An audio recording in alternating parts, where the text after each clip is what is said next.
Praise the Lord. இயேசு கிறிஸ்துவின் நாமத்தினாலே உங்களுக்கு என் அன்பின் வாழ்த்துக்கள். நம் இயேசு கிறிஸ்துவுக்கிட்ட ஒரு நல்ல கேரக்டர், ஒரு நல்ல அன்பான குணம் இருக்கிறது. நீங்க அதை நோட் பண்ணியிருக்கீங்களா? வேதத்தை வாசிக்கலாம். 1 கொரிந்தியர் 1:28 உள்ளவைகளை அவமாக்கும்படி உலகத்தின் இழிவானவைகளையும் அற்பமாய் எண்ணப்பட்டவைகளையும் இல்லாதவைகளையும் தேவன் தெரிந்து கொண்டார். பாருங்க, உள்ளவைகளை அவமாக்கும்படி உலகத்தின் இழிவாய் அற்பமாய் எண்ணப்படுகிறவர்கள் பலவீனமானவைகளை ஆண்டவர் தெரிந்து கொண்டாராம். நம்ம வேதத்துல ஒரு எடுத்துக்காட்ட ஒரு விபச்சார ஸ்திரீயை பார்க்கலாம்.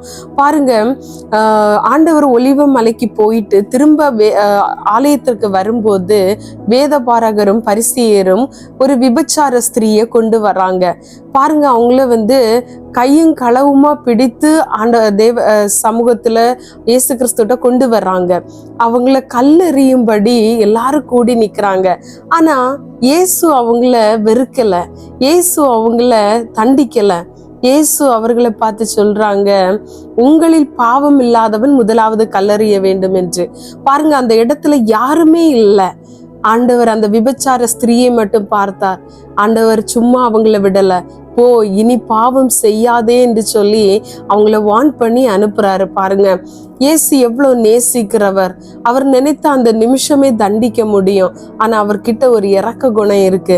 அது போல தாங்க நாமும் ஒருவேளை எல்லாராலையும் இழிவா எண்ணப்படலாம், இல்ல ஒன்றுக்கு உதவாதவங்களா இருக்கலாம், அற்பமா எண்ணப்படலாம், இல்ல நமக்கு நிறைய ஃப்ரெண்ட்ஸ் வட்டாரம் இல்லாம இருக்கலாம், இல்ல யாருமே நம்மளை சேர்க்கல அப்படின்னு நினைக்கலாம். அப்படி நம்ம நினைக்க கூடாது. அப்படிப்பட்டவங்களுக்கு தான் இன்னைக்கு இந்த மெசேஜ்.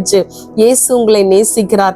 பாருங்க, அவ்வளோ பெரிய காணிக்கைகள் தேவ சமூகத்துல போடும்போது ஏழையான அந்த ₹1 தான் ஆண்டவர் அங்கீகரித்தார். அப்ப இயேசுவுக்கு அற்பமா இருக்கிறவங்க போதும், உலகத்தின் இழிவானவங்க போதும், அவங்களையும் இயேசப்பா எடுத்து பிரயோஜனப்படுத்துவார். இன்று உங்களையும் இயேசு பிரயோஜனப்படுத்துவார். உங்களையும் இயேசு நேசிக்கிறார். எனக்கு யாரும் இல்லைன்னு கவலைப்பட வேண்டாம். இயேசு உங்களை பார்த்துதான் சொல்றாரு, நான் உனக்கு இருக்கிறேன், நான் உன் தேவன், நான் உன் தேவன், நான் உன் பரிகாரியான தேவன். உங்களை நேசிக்கிற தகப்பன் உங்களோடு இருக்கையில உங்களுக்கு கவலை வேண்டாம். ஆமேன்.